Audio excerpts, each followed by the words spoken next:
Au tout début, hein, à partir de 6-7 ans, quand je commençais à jouer dans mon quartier avec les plus grands, ou comme j'étais le plus petit, on me mettait devant et je marquais des buts.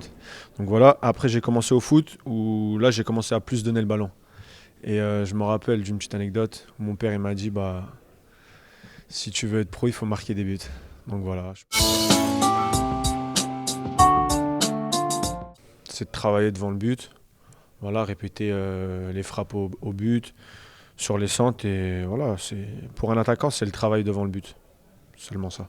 Quand tu travailles beaucoup, ça te permet d'être plus efficace sur le terrain. C'était Ronaldo et le Phénoméno, le Brésilien, donc le copier, c'est. Même aujourd'hui, je peux pas le copier.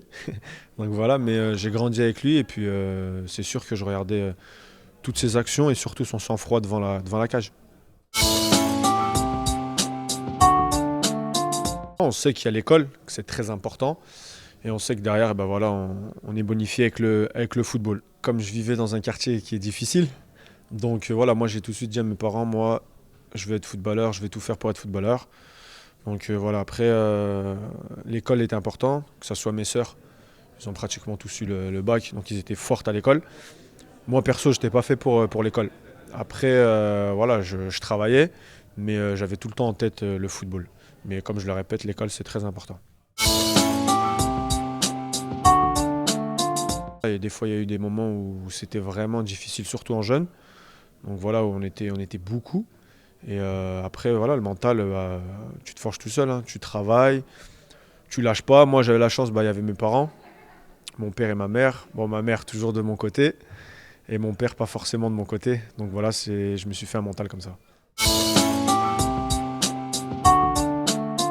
Franchement, sans mentir, on va dire la première année lorsque je suis arrivé à Madrid.